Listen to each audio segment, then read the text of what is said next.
Bonjour, bonsoir, je vous retrouve aujourd'hui avec plaisir pour réaliser avec vous une recette d'omelette. Alors, on va faire une omelette assez simple, c'est un peu de l'improvisation, c'est un mixte entre plusieurs choses que j'ai vues sur internet.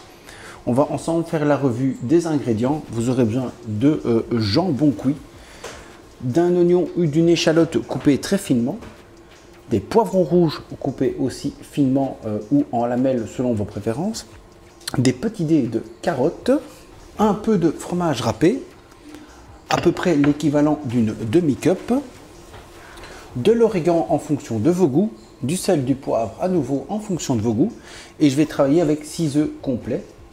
Pour compléter tout ceci, on va avoir besoin d'une huile naturelle neutre pour la cuisson, faire revenir les ingrédients, et pour fluidifier un petit peu mon omelette, je vais utiliser une demi-cup de lait. Alors voilà, c'est parti pour la recette. Aujourd'hui, on va travailler avec deux appareils. Pourquoi deux appareils? Tout simplement parce que c'est une recette qui est compatible tout autocuiseur. Et j'avais envie de vous montrer deux sortes de moules. Les petites platines, les petites tôles que je vous ai montrées dans une de mes vidéos précédentes, que vous avez peut-être déjà vu, mais aussi le moule Amazon qu'on n'a pas encore utilisé pour faire des omelettes. Alors c'est ce fameux moule-ci qui est souvent utilisé pour faire des omelettes. Je l'ai utilisé dans une vidéo pour faire des boulettes, si vous vous souvenez bien. Alors voilà, ceci dit, on va pouvoir faire la base de la recette. La base de la recette, elle sera évidemment exactement la même que ce soit pour le premier moule ou le deuxième moule. Donc on va brancher notre appareil. Alors à nouveau, que ce soit un Instant Pot, un multi-pot, un Cookéo, n'importe quoi, c'est la même chose. Ici on utilise le Ninja parce que tout simplement il est juste à côté de moi. J'ai aucune préférence pour cette première étape et on va partir en mode sauté. Et pour la température, on va régler une température moyenne ou légère. Donc moi je vais partir en moyen parce que ici il chauffe très vite et aussi j'ai pas envie de cramer mes oignons. Donc le but c'est ici simplement de faire revenir vos légumes ensemble pour les pré-cuire. Une fois l'appareil branché, on va le laisser simplement chauffer quelques minutes. Alors, pour que rien ne colle, on va mettre un peu d'huile naturelle, donc à peu près une petite cuillère à soupe. Ici, j'ai pris de l'huile d'arachide tout simplement. Vous pouvez aussi utiliser de l'huile de colza ou toute autre huile. Et pour commencer la recette, maintenant, on va simplement venir ajouter nos légumes et oignons.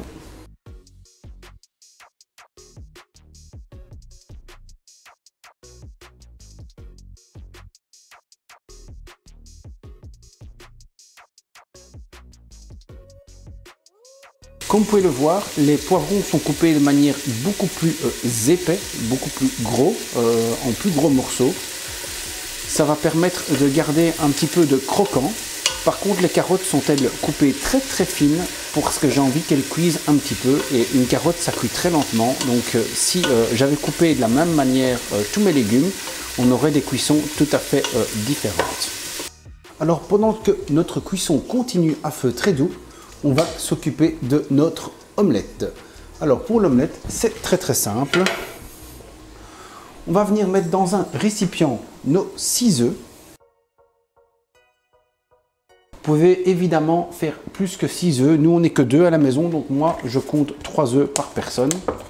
Donc ici, on ajoute l'équivalent d'une demi-cup de lait. Vous pouvez aussi mettre de la crème fraîche, il n'y a aucun problème. On ajoute le fromage après le lait. Moi, je mets donc de l'origan. J'aime bien jouer avec les épices pour avoir toujours un goût différent, pour ne pas me lasser de ce que je fais. On rajoute sel et poivre pour relever. Et alors ici, vous le faites à la main ou comme moi avec un mixeur plongeant, mais il faut simplement maintenant faire mixer le tout. Pendant ce temps, notre base oignon, poivron et carottes est bien revenue, donc on peut arrêter la cuisson en appuyant sur Cancel.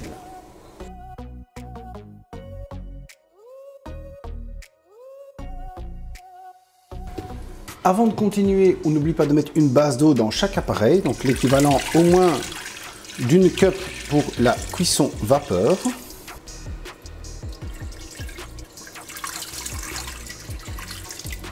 Alors je vous avoue, c'est une recette que je fais un petit peu pas au pif, parce que j'ai regardé pas mal de vidéos avant de la faire et pas mal de recettes avant de la faire, mais c'est une recette que je fais en primeur avec vous. Donc c'est une recette que je fais pour la première fois. Donc dans toutes les recettes que moi j'ai vues, on conseille toujours de venir huiler les moules pour que votre omelette ne colle pas trop. Alors ici, très simple, on vient huiler le premier moule. Et puis, on va venir huiler le deuxième moule. Alors, certains utilisent des sprays industriels pour huiler. Moi, je n'en ai pas. C'est aussi un choix. Je trouve que c'est un peu bête d'aller investir dans des sprays coûteux. Moi, un peu d'huile, un pinceau, ça fonctionne tout aussi bien. Ça coûte presque rien. Et vous avez quand même quelque chose qui est tout à fait similaire. Moi, j'ai vu des bonbonnes de spray industriels sur Amazon à des prix vraiment incroyables. Incroyables dans le mauvais sens du terme. Donc j'ai pas envie de me faire avoir par ce marketing. J'aime bien Amazon, mais je trouve que les sprays, ça a son charme, ça a sa facilité. Mais un pinceau, comme je fais maintenant, et un peu d'huile, bien réparti, ça revient tout à fait au même.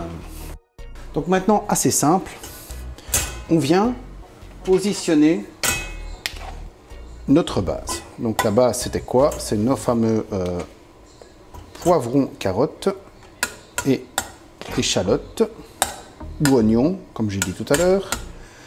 On va les mettre dans le fond.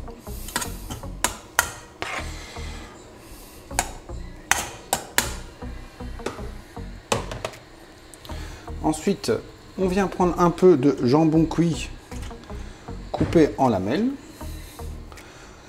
Je vous propose aussi cette recette avec du saucisson piquant style chorizo. C'est un délice. Ça, j'ai déjà fait, mais avec d'autres appareils. Ça donnait super bien.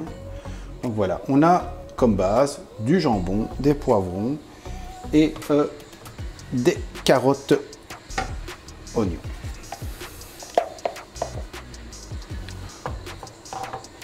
On prend maintenant nos œufs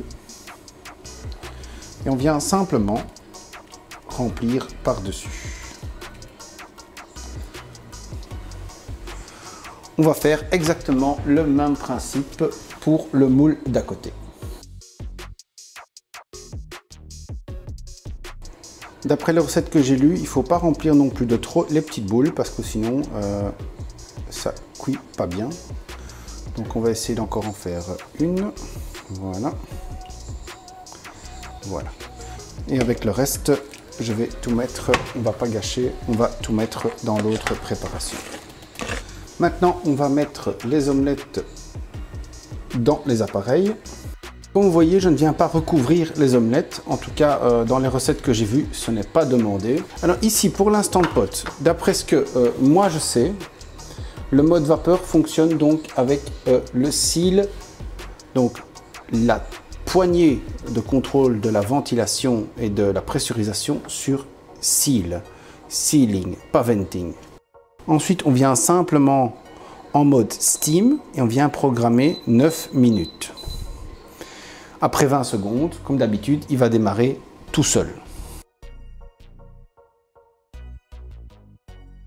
Pour le Ninja, petite subtilité, c'est pour ça que je montre avec les deux appareils. On ferme le couvercle, mais on va venir laisser la poignée de contrôle de ventilation sur vent. Donc je ne viens pas la positionner ici, je viens la positionner au milieu. Vous voyez, elle bouge, elle est entre les deux. C'est ce que j'ai vu sur une vidéo. Si je me trompe, n'hésitez pas à me reprendre parce que je trouve quand même que ça c'est étonnant. Donc voilà, on va démarrer maintenant en ventilation ouverte, mais on va quand même travailler comme pour l'autre en option Steam. Donc fonction, on vient travailler sur Steam et on vient positionner aussi le timer sur 9 minutes. Et on démarre aussi. Là, dans ce cas-ci, c'est à vous de le faire démarrer en appuyant sur Start. Donc, pour l'Instant Pot, c'est Sealing pas Venting, fonction Steam, 9 minutes. Et pour le Ninja, on est en position Venting, donc on ouvre la pressurisation, on ouvre la sortie pour Donc grosse différence quand même. Pour l'Instant Pot, on est en seal, pas venting, pendant 9 minutes fonction steam. Tandis que pour le Ninja, on est en fonction steam toujours, mais on a tourné la poignée sur venting, donc on a ouvert.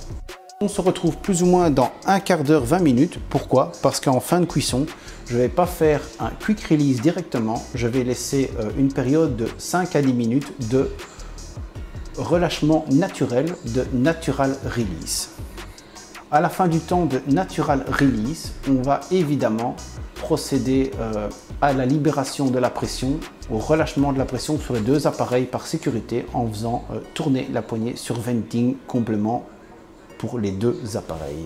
Comme je le répète de temps en temps, c'est vrai qu'au départ je faisais beaucoup de comparaisons de robots. Maintenant c'est un peu moins mon truc. J'ai vraiment envie de retrouver le plaisir de cuisiner, donc je le fais moins souvent.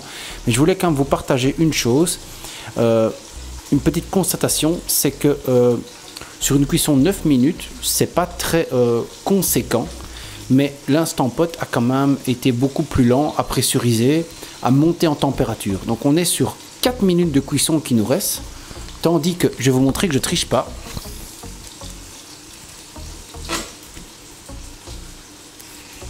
Sur le Ninja, on n'est plus qu'à 2 minutes 30. Ça veut dire que dans ce cas-ci, on est à 4 minutes d'un côté, 2 minutes 27 de l'autre. On a 1 minute 30 de différence. Donc le Ninja a été beaucoup plus rapide dans la cuisson vapeur. Nous sommes arrivés en fin de cuisson. Donc on a laissé en natural release une dizaine de minutes. Identiquement aussi pour l'Instant Pot, on a toujours 1 minute 30 de décalage. Ici on n'a pas les secondes, mais donc on a toujours notre minute 30 de décalage. Donc on va commencer par le Ninja qui a déjà fini.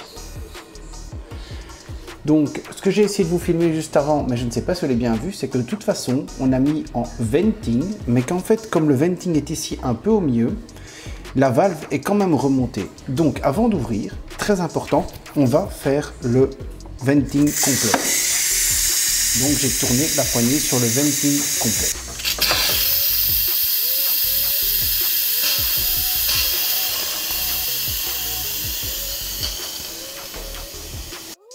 Je vais donc ouvrir les deux appareils. N'oubliez pas que les grilles sont assez chaudes, donc ne vous brûlez pas. On a une omelette vraiment bien gonflée dans cet appareil-ci.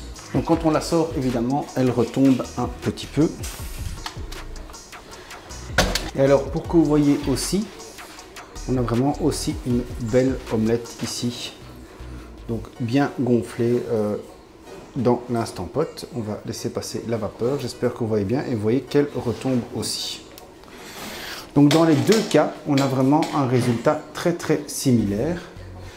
Donc je sors l'autre grille aussi et je vous montre de suite. On a deux omelettes vraiment très similaires. Deux omelettes réussies avec les deux appareils. Et bien voilà, je vous remercie beaucoup d'avoir suivi cette vidéo. On a deux omelettes très identiques. Donc aujourd'hui, on a réalisé une omelette en mode steam vapeur, dans ce moule-ci, Amazon, et dans le moule de chez Bruyère que je vous ai montré dans une vidéo précédente. Donc je vous retrouve évidemment avec grand plaisir bientôt pour de nouvelles recettes, de nouvelles vidéos, de nouveaux trucs et astuces. En attendant, merci d'avance pour vos petits pouces, vos abonnements, et je vous dis bye bye, à la prochaine fois.